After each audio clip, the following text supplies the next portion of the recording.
Vamos lá, professor. Mais uma vez, eu quero agradecer o convite feito pelo professor Babinski e, de antemão, já nessa minha tela de apresentação, eu quero corroborar o agradecimento também relacionado ao professor Franklin, com o qual fomos alunos juntos na pós-graduação, e falar que temos algumas coisas semelhantes, além desse gosto pela patologia, sabendo que a patologia muito mais aplicada à área forense, com grande experiência que o professor Franklin tem, e eu tenho mais uma autópsia, fazer mais autópsia relacionada ao hospital, que a gente chama de autópsia ou necrópsia hospitalar. É importante falar, e a gente coloca aqui já colocando sobre a minha apresentação, eu sou formado por essa mesma universidade, pela Universidade Federal Fluminense, e aqui a gente coloca um pouco da história, só para não me alongar muito. É importante ressaltar que quando eu estava me formando, eu estava saindo, estava tendo um concurso para professor, aí um candidato a professor da UF falou assim, oh, teria como você passar o slide para mim? Eu falei, tá bom, estava me formando, isso foi em 2001, eu estava me formando na UF e eu acabei passando o slide para o candidato que virou professor da UF, que era o Babinski. O Babinski era candidato naquele momento e pedi para eu passar o slide para ele. Naquele momento, então, eu entrei na residência médica, eu sou médico com especialidade em anatomia patológica, isso, de certa forma, que me aproxima um pouco com o professor Franklin, obviamente com nuances diferentes. Depois acabei fazendo mestrado também em anatomia patológica lá na UFRJ, e o doutorado eu fiz dessa vez, e é importante ressaltar que quando eu era mestre, no mestrado, eu comecei a dar aula na Unigran Rio, e eu fui professor do Babinski. Virei professor da UF e retornei à UF fazendo doutorado, sendo que agora o meu orientador, o meu professor é o professor Márcio Babinski, ratificando mais uma vez o que todos vocês sabem, que é que o mundo dá voltas. Então, após essa caminhada, o professor Babinski me chamou para falar um pouquinho sobre a minha especialidade, o que da minha especialidade eu utilizo anatomia, a gente vai falar um pouquinho quanto a isso, lembrando que muitas vezes o que vai diferenciar isso, o professor Franklin falou com grande entusiasmo, o que vai diferenciar você, aluno de medicina, você médico, de um profissional de terceiro grau técnico, é você poder raciocinar. E a gente foi criado, a gente foi ensinado com aquela coisa de que o segundo grau, a pessoa que tem o técnico, o grau técnico, está relacionado a fazer alguma coisa sem raciocinar. A gente pode ver que muitas vezes a gente tem profissionais médicos ou profissionais da área da saúde que acabam, de certa forma, perpetuando isso. A gente tem que mostrar que isso não é verdade, uma vez que a gente recebe uma informação, mesmo sendo ela técnica, e nós temos que utilizar todos os nossos conhecimentos para que, de certa forma, eu possa, primeiro, descobrir se um laudo está correto ou está errado. E, para isso, eu tenho que entender de anatomia, e isso a gente vai ver mais à frente. Então, a gente vai falar um pouquinho do que os aspectos anatômicos, macroscópios aplicados à anatomia patológica, isto é, o que eu utilizo do aspecto anatômico macroscópico, que de certa forma eu vou falar um pouco, e isso eu acrescentei agora, enquanto eu ouvi o professor Franklin falar, a gente vai falar sobre os aspectos anatômicos morfológicos aplicados à anatomia patológica. A gente vai ver, e de certa forma eu vou falar um pouco da minha experiência quanto a isso, a gente vai ver que a gente nunca sabe o dia da manhã, alguma coisa que muitas vezes pode parecer que nós não vamos usar, chega um momento que a gente percebe que é o que a gente mais vai fazer e vamos dar valor àquilo que a gente teoricamente deixou de aprender. É importante falar que os aspectos anatômicos macroscópicos são aqueles aspectos que vão estar presentes no laudo. Só lembrando os senhores que quando nós temos um laudo geralmente, um laudo de anatomia patológica, que é um laudo que todos vocês em algum momento vão ser chamados, independente do curso que vocês fizerem, independente da especialidade que vocês fizerem, é muito importante a gente entender que a gente vai, em algum momento, avaliar um laudo. E esse laudo é um laudo histopatológico, é um laudo de anatomia patológica. A gente vai sempre perceber que um laudo vai ser, por consequência, vai ser constituído por uma primeira parte, que é a informações do paciente, que vão desde informações plausíveis, como nome, idade, ou até outras informações, como o plano de saúde, a data, enfim, são todas as informações desse paciente. Chega um momento que nós temos a macroscopia, isto é, eu recebi um determinado material, e esse material eu vou ter que descrever esse material. Temos a macroscopia, depois eu vou olhar esse material pelo microscópio, através do microscópio, vou criar, então, uma microscopia, fazer uma análise microscópica desse material e, consequentemente, podendo gerar ou não uma conclusão.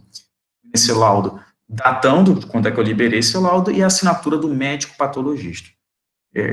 Então, nesse momento, o que a gente vai dar maior importância, apesar de eu falar sobre a macroscopia e a conclusão, o que nós vamos dar maior importância é na macroscopia. Então, aquilo que eu estou vendo, a anatomia, que de certa forma pode ter algo bem simples, como é que a gente tem um laudo, percebo que eu tenho ali as informações, eu apaguei propositadamente paciente, a idade, o médico, mas apesar que isso é um laudo do meu sócio.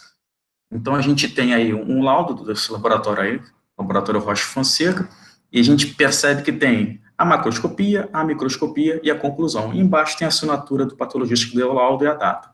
Então, chama a atenção para a gente que tem alguns aspectos, que são essa macroscopia, que são aspectos que nós, de certa forma, pode parecer, em algum momento, simples, porém, essa macroscopia pode, de certa forma, ter um aspecto complexo. E é nessa complexidade que a gente vai ver a importância de uma boa descrição anatômica. Então, para a gente é muito importante, eu vou mostrar alguns exemplos que a gente vê aí, até peguei exemplos mais recentes do que a gente está vendo aí, perfeito? Então, quando a gente vai falar sobre os aspectos anatômicos macroscópicos da anatomia patológica, isto é, o que eu estou vendo ali que, de certa forma, vai me garantir, vai fazer com que eu tenha interesse em fazer uma boa descrição macroscópica. É importante salientar que nós temos alguns laboratórios que renegam um pouco essa descrição, ao ponto de, por exemplo, nós temos um fragmento de pele, a pessoa escrever acabar descrevendo essa macroscopia como fragmento de pele medindo tanto. E isso, de certa forma, não deve ser considerado como algo perfeito, porque a gente precisa detalhar ao máximo aquilo que, de certa forma, pode ser usado para a gente e para o paciente, utilizado de uma forma benéfica para ele. Então, nós temos inúmeros objetivos para uma boa descrição macroscópica. A primeira delas é uma descrição da amostra. Eu preciso descrever essa amostra, principalmente no que tange a coloração, consistência, porque, de certa forma, isso pode me ajudar ou pode me alertar por algum possível problema. Vamos dar um exemplo simples. Naquele exemplo anterior, a gente viu uma biópsia do estômago. O estômago, assim que o paciente, assim que o médico envia o material para a gente, isto é, ele retira esse material e envia para a gente. Então, um exemplo simples, uma biópsia endoscópica. Então, foi colocado uma cânula para fazer uma biópsia, ele retira um fragmento do estômago, esse fragmento do estômago, então, ele deve ser, nesse exato momento, colocado num agente fixador. Uma vez colocado num agente fixador, ele passa a assumir uma determinada coloração, uma determinada consistência. Isso é muito importante. Qualquer alteração da consistência, qualquer alteração da coloração deve ser relatada e essa alteração deve ser ou não colocada em xeque. Vamos dar um exemplo. Vamos imaginar que alguém faz uma biópsia numa úlcera gástrica. Se porventura eu recebo, a gente sabe que a mucosa deve ter uma coloração esbranquiçada. Se porventura eu recebo um fragmento e esse fragmento ele é enegrecido ou então é um fragmento vinhoso, eu tenho uma alteração da anatomia usual. Logo, eu tenho que saber se essa alteração é por um problema técnico, isto é, não foi colocado no agente fixador, eu tenho algum problema, ou isso aí está relacionado a uma doença, um aspecto da doença. Por exemplo, na hora de fazer a biópsia na úlcera gástrica, ele pegou somente a ulceração e não pegou tecido gástrico sadio. Então, tem várias formas que nós temos que avaliar. Essa primeira avaliação funciona na descrição da macroscopia, que também deve ser utilizada por uma ratificação da biópsia. Exemplo, vamos imaginar que o endoscopista, ele retira 4 fragmentos. Durante a nossa avaliação, nós descrevemos 2 fragmentos. Alguma coisa está errada, porque ele retirou 4 e nós vemos 2 fragmentos. Então, nós temos que ver, por algum momento, onde é que está esse erro. Exemplo, de repente, eu tenho os fragmentos bem unidos. A partir do momento que eu passo a separá-los, aqueles anteriormente descritos como 2 fragmentos passam a ser 4.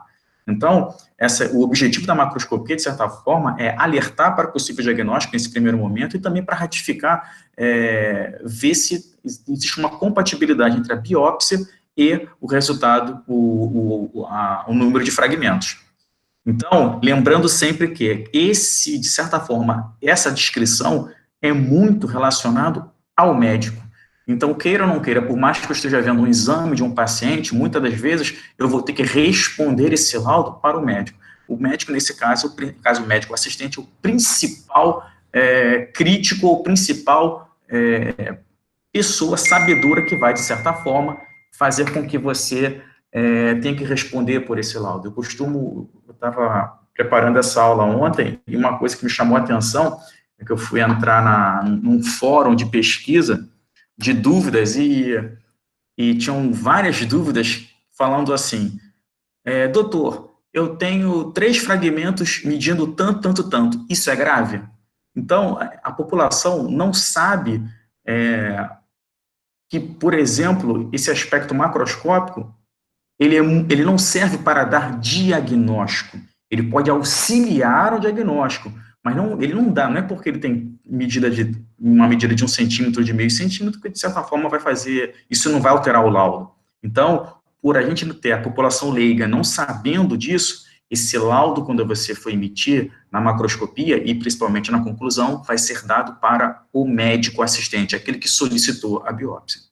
Outro aspecto interessante é, uma vez que eu tenho um material que deveria ser esbranquiçado, no caso de uma biópsia gástrica, esbranquiçado e elástico, a gente pode depois falar um pouco sobre o que vem a ser elástico, o que vem a ser firme, o que vem a ser firme elástico, o que vem a ser pétreo, mas é uma característica de consistência.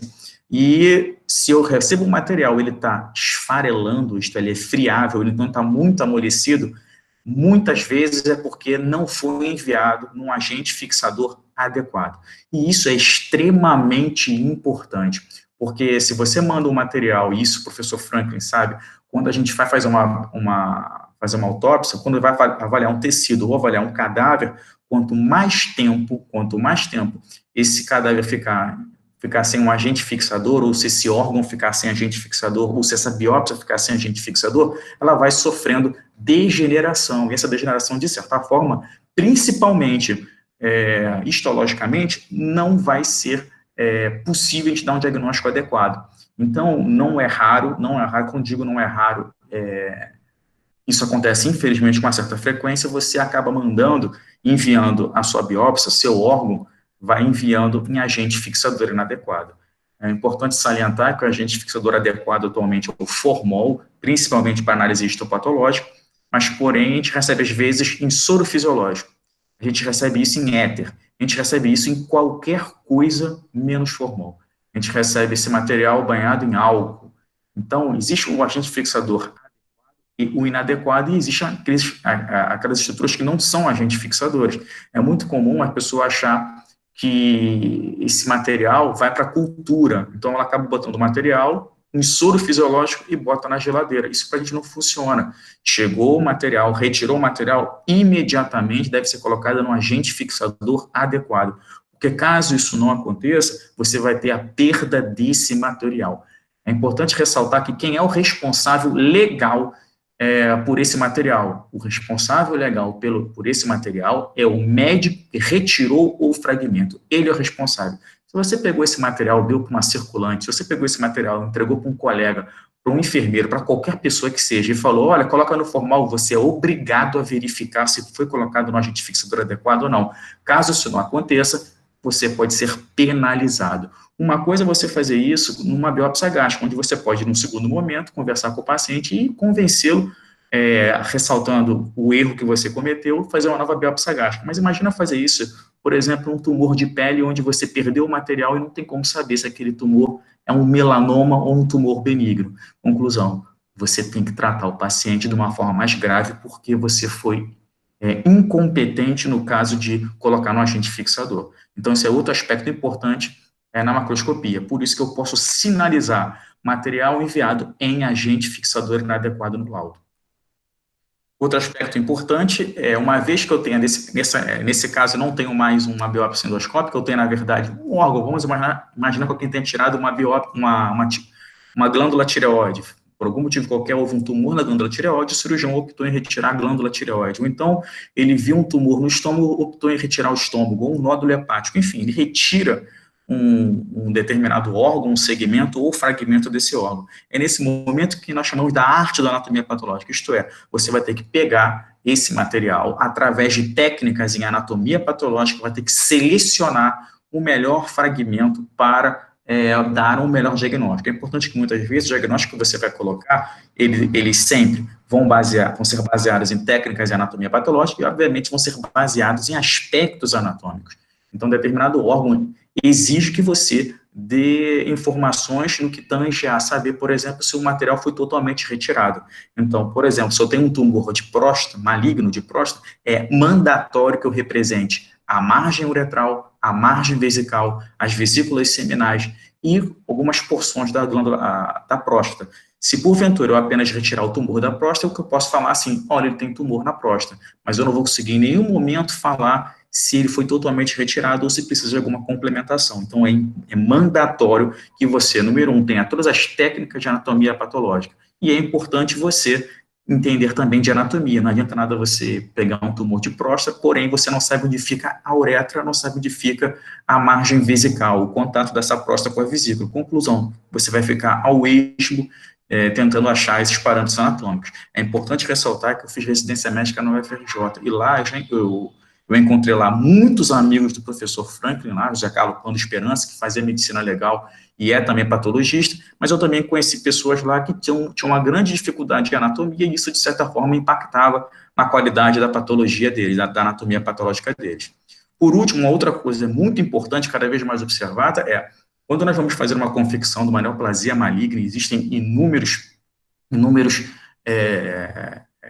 parâmetros para isso. Os parâmetros morfológicos, principalmente em que eu falo de anatomia e histologia, são mandatórios para estadiar estes pacientes, isto é para evitar que você tenha um paciente, para que você fale e estratifique um paciente, nessa estratificação, uma estratificação de acordo com a gravidade desse paciente, eu posso ter uma neoplasia no estágio inicial, uma neoplasia em estágio final. E eu tenho parâmetros que vão ficar interpostos a esses. Isso é importante porque cada vez mais a gente observa, eu tenho a 8ª edição da classificação de tumores malignos,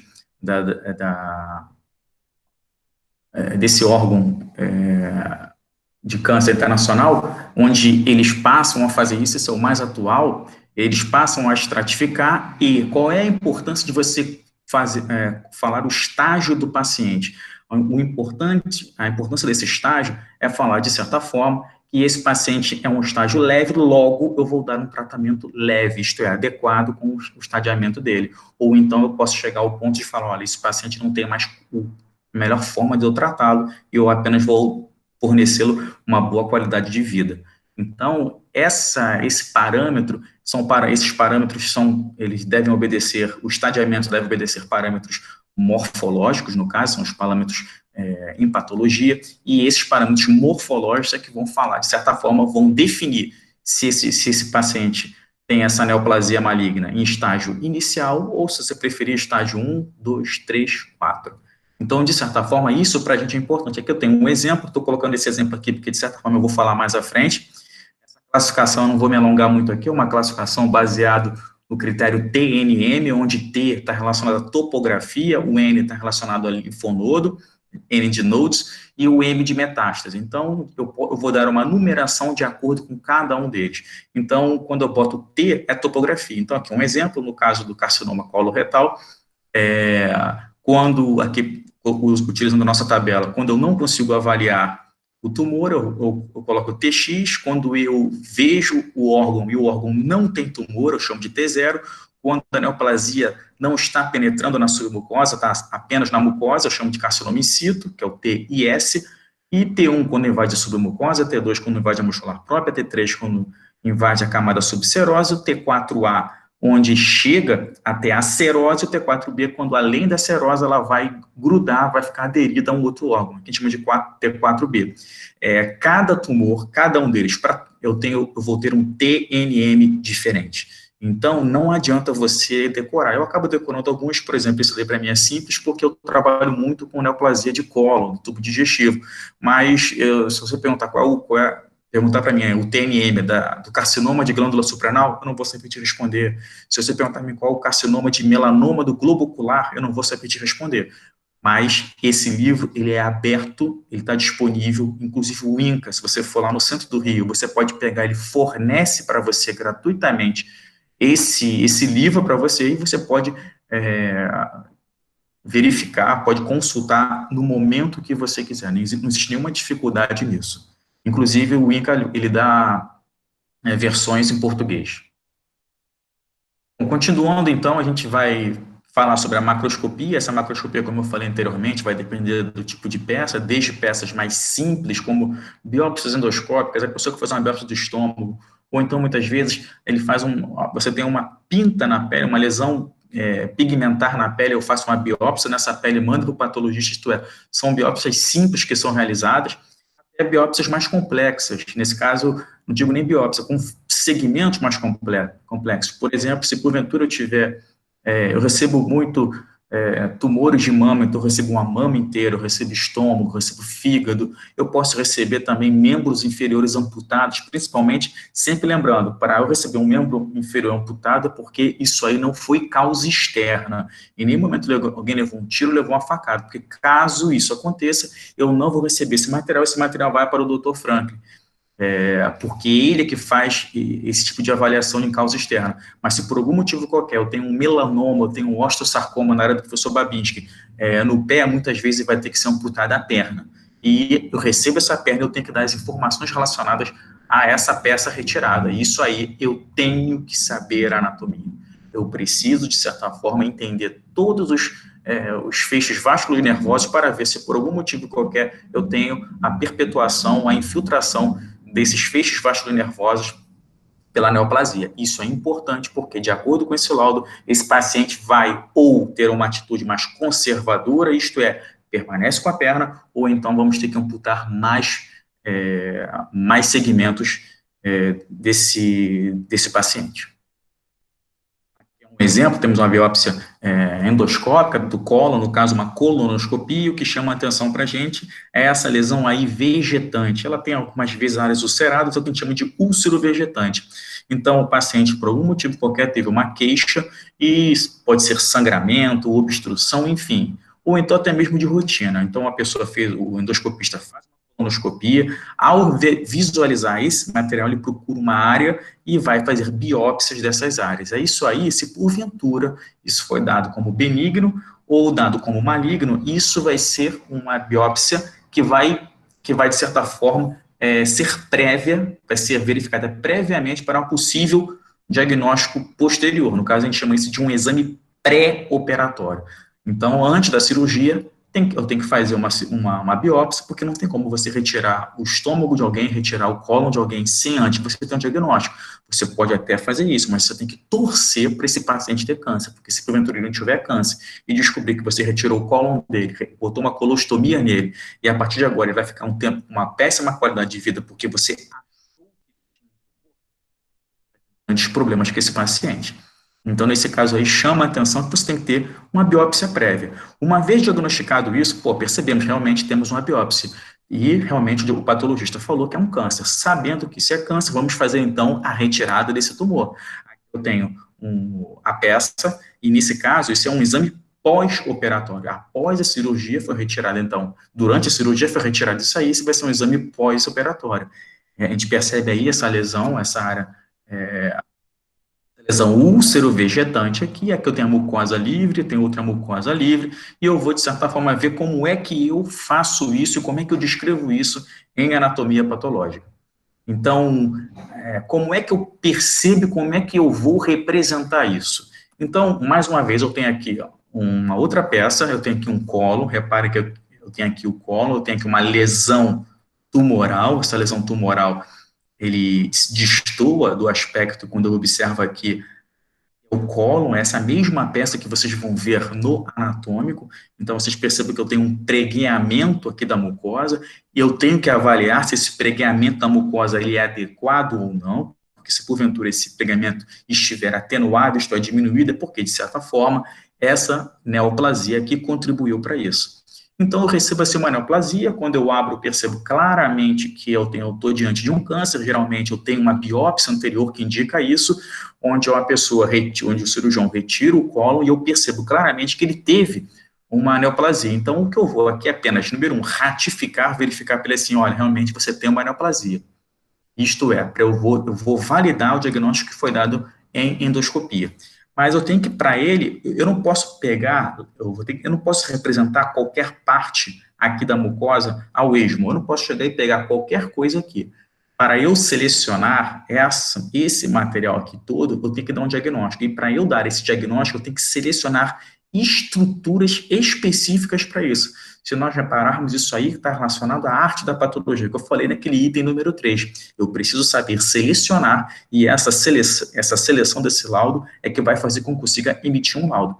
Então, no primeiro momento, o que eu tenho que avisar para essa pessoa? Olha, eu tenho que saber, eu tenho um tumor aí, as margens estão livres? Então, para eu definir se as margens estão livres, eu tenho que representar duas lâminas. Eu tenho que pegar uma lâmina da margem proximal, eu tenho que pegar uma lâmina da margem distal.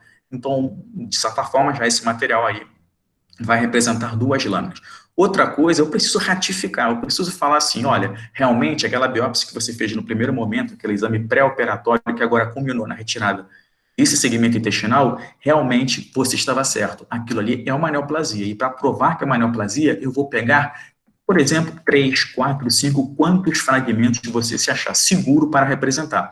Eu, por exemplo, colocaria, no caso aí, 3 fragmentos. Percebo que eu faço um paralelo, na hora de fazer a biópsia, eu faço a biópsia que vai ficar entre lesão tumoral e a lesão sadia. Isso para mim é importante, porque muitas vezes eu vou perceber que eu vou ter uma neoplasia, essa neoplasia eu tenho uma alteração eu tenho uma mucosa normal, posteriormente, numa área de transição, eu tenho alterações displásicas que vai culminar com a alteração neoplásica. Então, com isso, eu consigo configurar, então, vou descrever, vou dar o aspecto geral dessa neoplasia, no caso, é uma lesão úlcero-vegetante, medindo tanto por tanto. Outro aspecto interessante é distando tantos centímetros da margem distal e tantos da proximal. Então, você tem várias formas, de certa forma, isso aqui deve me orientar na hora da conclusão do laudo. Outro aspecto interessante que eu preciso colocar eu preciso falar se está infiltrando ou não. Então, se eu pegar um fragmento na porção superficial dessa lesão, em nenhum momento eu vou conseguir afirmar até quando está infiltrando. Quando eu falo de infiltração, eu vou ter que utilizar todo o aspecto morfológico para essa conclusão. Então, a gente vai ver mais à frente como é que eu utilizo o poder da infiltração. Quando é que eu posso falar se está infiltrando muito ou pouco? Até onde eu estou infiltrando? E, de certa forma, isso aqui vai estar representando uma colocação naquele aspecto que a gente falou sobre a classificação TNM. Outro aspecto interessante é que eu vou ter que pegar os linfonodos todos presentes nessa gordura, nesse mesocólon aqui. Então, aqui eu tenho o cólon, a gente consegue perceber que é o cólon, eu tenho aqui o mesocólon. Então, todo o mesocólon tem que ser retirado e dissecado, linfonodo por linfonodo. Porque eu tenho que afirmar para esse médico que retirou esse tumor e posteriormente para o oncologista, como é que ele deve tratar. Porque se eu falar para ele que os linfonodos estão acometidos, ele tratará de um jeito. Se eu falar que os linfonodos não estão acometidos, ele tratará de uma forma mais conservadora. O que não pode acontecer é eu errar, isto é, se porventura eu falar que tenho linfonodos acometidos e na verdade não tem, ele vai estar recebendo um tratamento muito forte para a doença que ele tem. Ou, de certa forma, se eu falar para ele que nenhum dos linfonodos está acometido, porém, eu tenho inúmeros linfonodos acometidos, então ele vai estar tomando uma dose de tratamento, ele vai estar sendo subtratado. Então, a gente precisa, de certa forma, dar o panorama perfeito da neoplasia, em que estágio ele está, estratificar esse paciente para que ele receba o diagnóstico correto, para evitar que o tratamento mate ele ou para evitar que o tratamento não mate a neoplasia. Perfeito? Continuando assim, eu tenho que, apesar de eu ter a neoplasia, eu tenho que representar uma área de um cólon não tumoral. Tem que ver, por exemplo, se esse cólon não tinha alguma outra alteração. Por exemplo, eu poderia ter uma doença diverticular, eu poderia ver pólipos na mucosa. Caso, por algum motivo qualquer, eu observe pólipos ou coisa parecida, eu preciso documentar. Primeiro, eu represento uma amostra de cólon não tumoral, e se porventura eu observar uma área que possa me suscitar alguma dúvida, eu vou representar. Perceba que eu tenho aqui numa margem uma área mais avermelhada. Provavelmente eu estou aqui diante de uma hemorragia. Porém, assim como o professor Franklin falou, a gente não pode lidar com o provavelmente. A gente tem que o quê? Representar uma área para ver se eu estou diante de uma lesão suspeita ou não. A gente, de certa forma, funciona muito como o jogo do bicho aqui. Vale o que está escrito. Se porventura algum cirurgião falar, mas eu tinha uma área que estava daquele jeito, eu achei que era isso. Eu vou responder, doutor, eu representei aquela área, e aquela área era somente hemorragia, aqui está na lâmina para o senhor comprovar. Então, aqui vale tudo que está escrito. Se eu falar que as margens estão livres, eu posso pegar as duas lâminas, mostrar para ele, e qualquer outro patologista vai ver que as margens estão livres. Se porventura eu também receber aumento, eu vou representar o aumento. Se porventura eu receber fragmento de peritônio, eu tenho que representar o fragmento de peritônio em outra lâmina. Se eu porventura achar uma área estranha na serosa, uma área de espessamento, vou representar e vou descrever isso na macroscopia. Qualquer coisa que eu for observar na macroscopia, eu devo relatar, uma vez que eu evite problemas futuros, como, vamos imaginar, um paciente que do nada apresenta uma lesão no peritônio e eu não fiz uma avaliação. Assim como o professor Franklin falou que uma autópsia tem que se avaliar todas as cavidades, todos os blocos, da mesma forma que quando a gente vai avaliar uma peça cirúrgica, eu não posso me prender somente à neoplasia. Eu tenho que ver como é que está a mucosa, tenho que ver como é que está a serosa, para eu avaliar o órgão como um todo. Então, qualquer outra curiosidade, muitas vezes que eu observar, eu tenho que representar. Percebo, então, que se na macroscopia, essa peça que a gente está avaliando, como é que eu descreveria essa peça? Eu descreveria da seguinte forma: segmento intestinal, representado, então na macroscopia, no laudo, vai estar escrito isso: segmento intestinal representado por colo transverso e colo ascendente e descendente, medindo 34 centímetros de comprimento, 4,4 de diâmetro médio, revestido por serosa rugosa e paracenta. Aberto, nota-se tumoração úlcero vegetante, medindo tanto e distando tanto do limite cirúrgico mais próximo. Do mesocolo e gordura adjacente foram isolados 36 linfonodos pericóricos. Isso aí é aquilo que eu vou escrever e eu espero que você, médico, você, profissional da área da saúde, saiba interpretar isso. Até porque, na verdade, o que eu estou utilizando aqui são parâmetros o quê? Parâmetros anatômicos. Ninguém tem motivo de pegar um laudo desse e falar que não vai entender, uma vez que ele sabe o que é um colo descendente.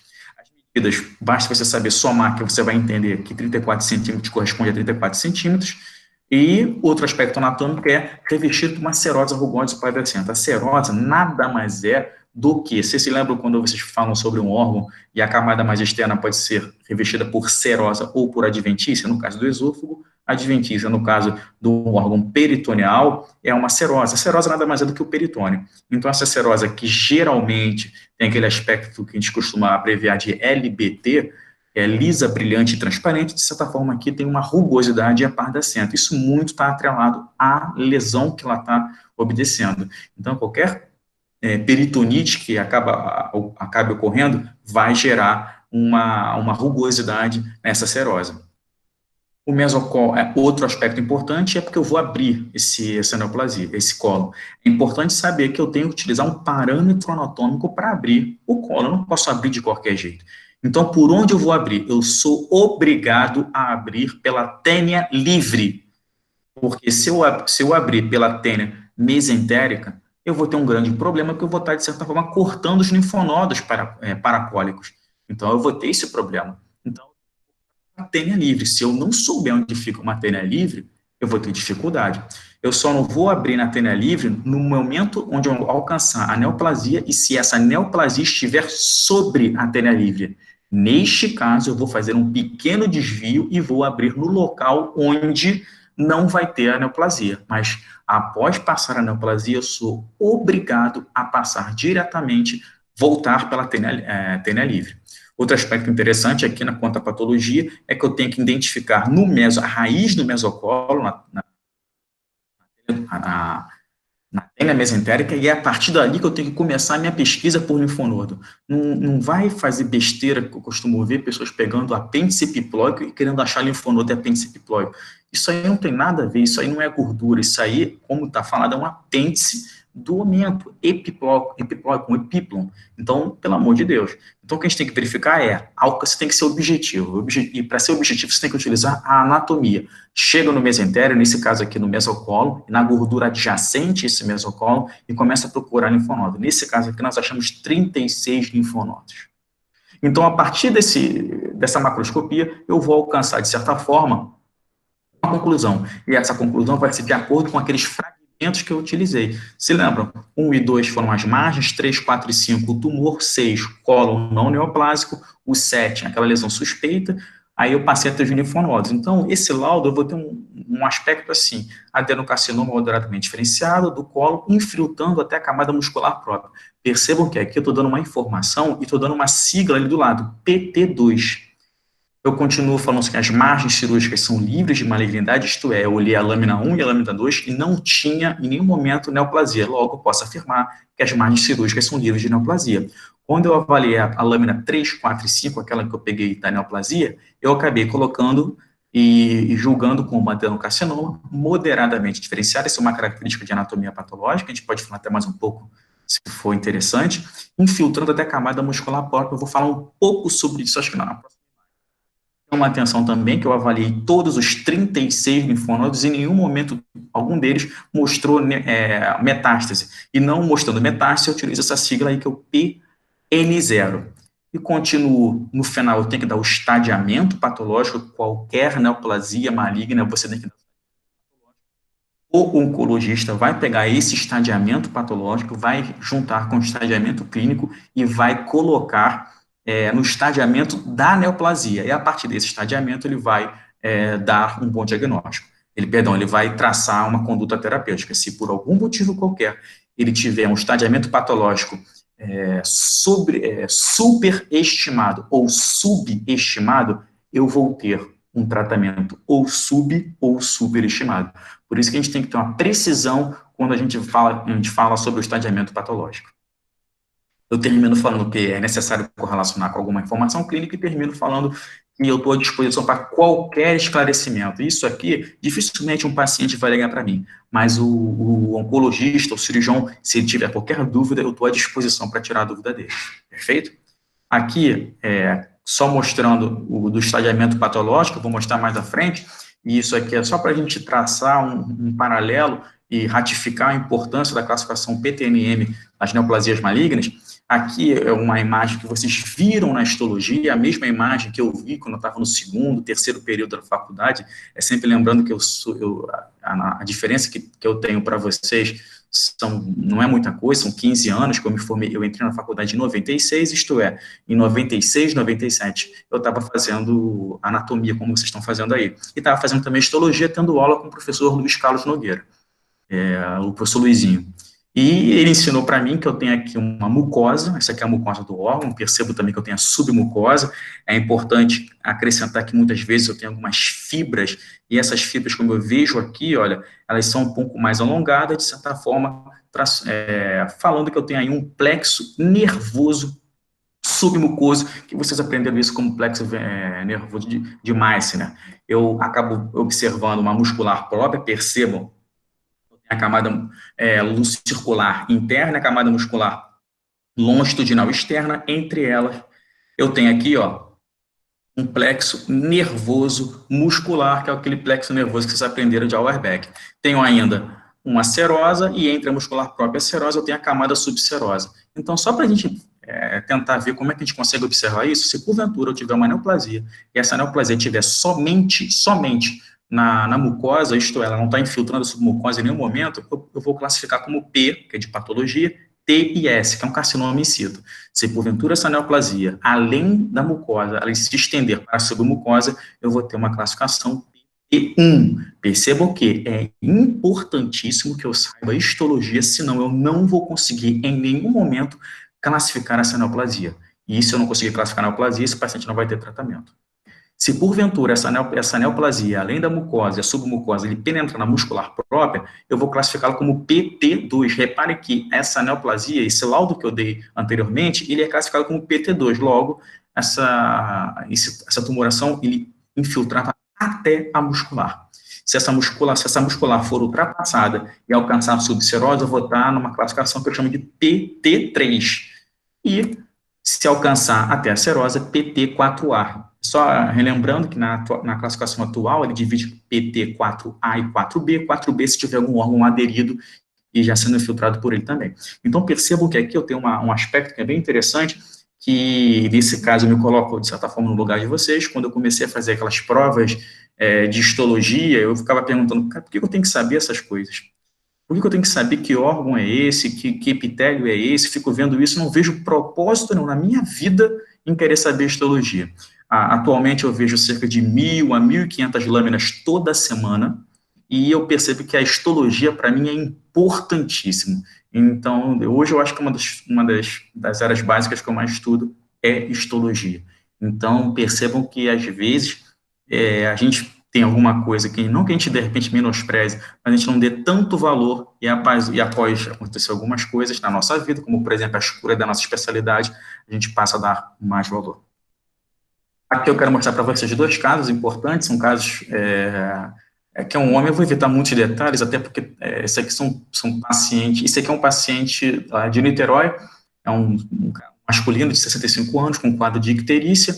Quadro de icterícia é aquele fato onde você tem icterícia, por definição, é um aumento de concentração de bilirrubina acima de 1 miligrama por decilitro, que eu tenho na corrente sanguínea, que acaba, clinicamente, a pessoa fica com a pele mais amarelada, com as escleras mais amareladas. Então, o paciente, o cirurgião me procurou e falou assim, Albino, eu vou retirar um tumor, eu gostaria que você, no centro cirúrgico, me dissesse se o tumor é de pâncreas ou o tumor é de papila. Quem fez essa cirurgia foi o Dr. Marcelo Sá. Marcelo Sá, ele é professor de cirurgia da UF, aí ele me chamou e eu fui para o Hospital Santa Marta fazer isso. Isso a gente chama de exame perioperatório. Ele retira o material, o paciente ele fica fazendo a hemostasia do paciente, fica fazendo toda a manutenção, enquanto eu, em 15, 20 minutos, dou para ele um parecer. Isso é importante porque, se for tumor de pâncreas, ele vai tratar de um jeito. Se for tumor de papila duodenal, ele vai tratar de outro jeito. Então, ele retirou o material e eu dissequei o material. Percebo que eu fiz um corte pela margem lateral e superior e inferior do órgão. Aqui, para vocês terem uma ideia, eu tenho a porção final do estômago, aqui eu tenho a primeira porção do duodeno, aqui a segunda porção do duodeno, aqui a terceira porção do duodeno, vai continuar na quarta porção do duodeno, e eu tenho ali o pâncreas. Eu tinha que falar para ele a seguinte coisa, o tumor é de pâncreas ou tumor de papila? Se eu falasse que era tumor de pâncreas, ele teria que retirar corpo do pâncreas, aí eu tenho só a cabeça do pâncreas, ele iria complementar a cirurgia com corpo e corpo e cauda do pâncreas e, consequentemente, iria também tirar o baço. Se eu falasse que é somente o tumor de papila, esse paciente ia permanecer com o restante do pâncreas. Perceba que uma decisão dessa, eu tenho 15, 20 minutos para responder e vai, de certa forma, impactar e muito na vida desse paciente, até porque ele tem que produzir insulina de alguma forma, e sem o pâncreas todo ele não teria essa produção, ele viraria um diabético insulino dependente. Então, ele retirou o estômago, o duodeno, nós fizemos a abertura pelo parâmetro anatômico, sem saber de anatomia, não tem como eu falar isso. E outra coisa, se eu não souber, por exemplo, que a papila maior do duodeno está ali, eu tenho certeza que vocês, estudantes de anatomia da UF, vão perceber onde é que ela está, eu vou falar que, essa papila está ulcerada. Eu tenho a papila maior do duodeno, descobri que ela estava ulcerada, fiz um exame histológico no momento da cirurgia e o laudo foi adenocarcinoma acinar. Esse laudo aqui está errado, eu escrevi errado. Adenocarcinoma de papila maior do duodeno. Então, ele não complementou a cirurgia. Então, a anatomia, de certa forma, para mim, é importantíssima. Da mesma forma que, se eu pegar esse aqui foi um quadro, isso aqui foi uma histologia do bombeiro, corpo do bombeiro. Um paciente do bombeiro, um homem de 75 anos, está com um quadro de dispneia. Foi feito um raio-x dele e ele estava em dó. Esse paciente tem uma massa do pulmão e eu quero saber se isso é tuberculose ou se é tumor do pulmão. Se for tuberculose, eu trato de um jeito. Se for tumor de pulmão, eu trato de outro. Se for tuberculose, eu dou remédio para tuberculose. Se for tumor de pulmão, eu arranco o pulmão. Então, ele retirou um pedacinho durante a cirurgia, ele retirou um pedacinho do tumor e eu falei assim para ele, quem operou foi o Dr. Marcos Barceleiro, major do Corpo de Bombeiros. Eu falei para ele, major, o senhor está diante, no caso, de uma neoplasia. Então, isso que o senhor está diante do senhor é câncer. Aí ele falou, é câncer? Eu falei, é câncer. Então, perfeito, ele vai retirar, ele retirou o pulmão. Então, nesse exato momento, ele retira o pulmão, chama a atenção aqui, que eu preciso dar para ele algumas informações. Ele não retirou o pulmão, na verdade, ele retirou um lobo pulmonar. E quando ele retira o lobo pulmonar, eu preciso dar uma outra informação para ele. Eu tenho que, primeiro, confirmar que ele retirou realmente um tumor de pulmão. E, posteriormente, uma vez que ele retirou o tumor de pulmão, eu tenho que falar para ele assim, olha, você retirou todo o tumor de pulmão. E em nenhum momento isso está infiltrando a árvore brônquica. Então, o que aconteceu? Eu recebi esse material, abri o material que chama a atenção, essa área toda esbranquiçada, que isso aqui é a neoplasia de pulmão.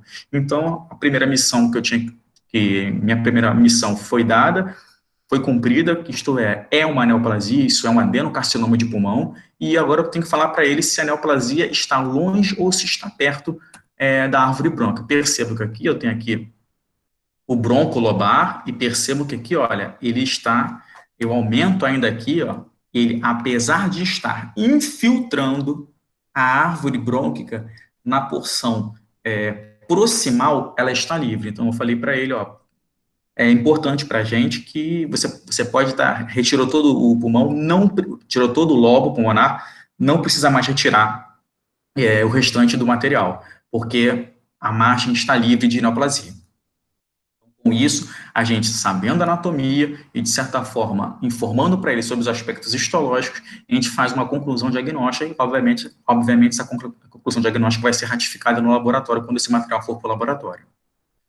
O laudo, nesse caso, é adenocarcinoma pulmonar, a gente não vai entrar em detalhes de que tipo de adenocarcinoma é, e aqui eu coloco um aspecto que é muito válido tanto para a minha especialidade quanto a especialidade do professor Franklin. A gente utiliza um parâmetro anatômico aqui que muitas vezes não é utilizado em anatomia e muitas vezes nem é mencionado.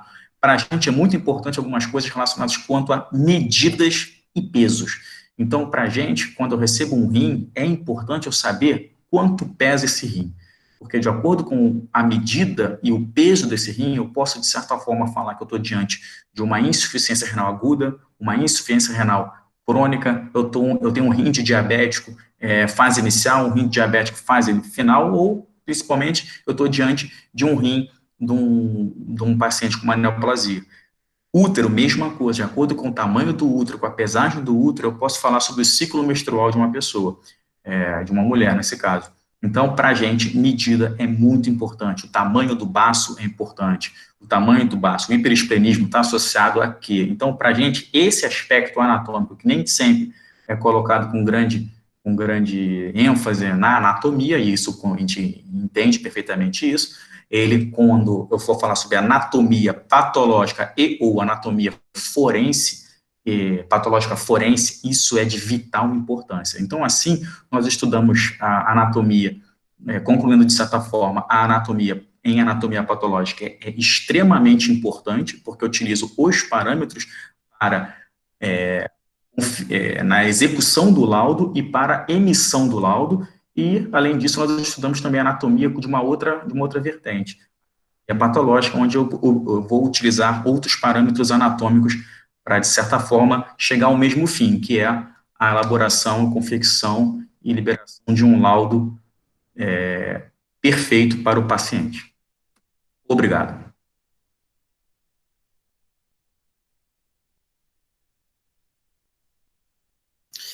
Muito bem, doutor Albino. Uma palestra também bem interessante. Eu acho que as duas se complementam, né? E cada um com as suas nuances. E para a formação de imediato de vários médicos, cirurgiões, especialistas que podem seguir aí na área da patologia também, ela é bem importante, bem assim, completa, né? Eu acho que foi ótima as suas colocações. Eu sempre aprendi com o professor Franklin novamente hoje, aprendi com o professor Albino. A vida é assim, a gente está sempre aprendendo e não pode perder o gosto por isso, né? Isso é imprescindível. Mais uma vez agradecer a sua participação no nosso ciclo de palestras. Eu sei que o senhor também é muito atarefado e participa de outros ciclos de palestras também no nosso departamento, então lhe agradeço muito.